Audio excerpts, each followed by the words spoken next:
অন্নপূর্ণা যোজনা নিয়ে বহু আবেদনকারীর মনে ক্ষোভ দানা বেঁধেছে। আবেদন করার পরেও অনেক যোগ্য মহিলা টাকা পাননি বলে অভিযোগ।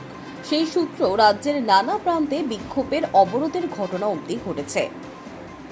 এই পরিস্থিতিতে বিক্ষুব্ধদের ক্ষোভ প্রশমনের লক্ষ্যে জেলায় জেলায় চালু করা হলো অন্নপূর্ণা যোজনা হেল্প ডেস্ক।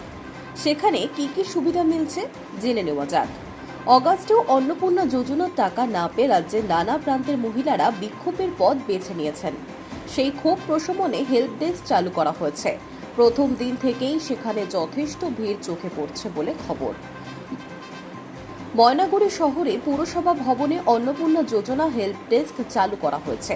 শহরের বিভিন্ন ওয়ার্ডের মহিলারা সেখানে নিজেদের অভিযোগ জানাতে আসছেন।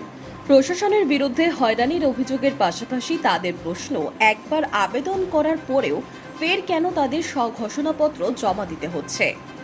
অন্যদিকে পশ্চিম মেদিনীপুরের নারায়ণগড় ব্লক অফিসে অন্নপূর্ণা যোজনা হেল্প ডেস্ক খোলা হয়েছে। সেখানেও অনেক মহিলা এসে খোঁজ খবর নিয়েছেন বলে জানা গিয়েছে। যোগ্য হওয়া সত্ত্বেও কেন টাকা পাচ্ছেন না, হেল্প ডেস্কের সদস্যদের আবেদনকারীদের এই ধরনের প্রশ্নের সম্মুখীন হতে হচ্ছে বলে খবর।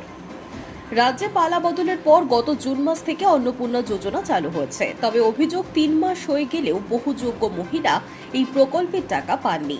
এই নিয়ে অনেক আবেদনকারীর মনে ক্ষোভের সঞ্চার হয়েছে। এবার সেই ক্ষোভ দূর করতে ও আবেদনকারীদের নানাভাবে সাহায্য করতে রাজ্যের একাধিক জেলায় চালু করা হয়েছে হেল্প ডেস্ক। এই পদক্ষেপ কতখানি ফলপ্রসূ হয় সেটাই এখন দেখার। Hi news network.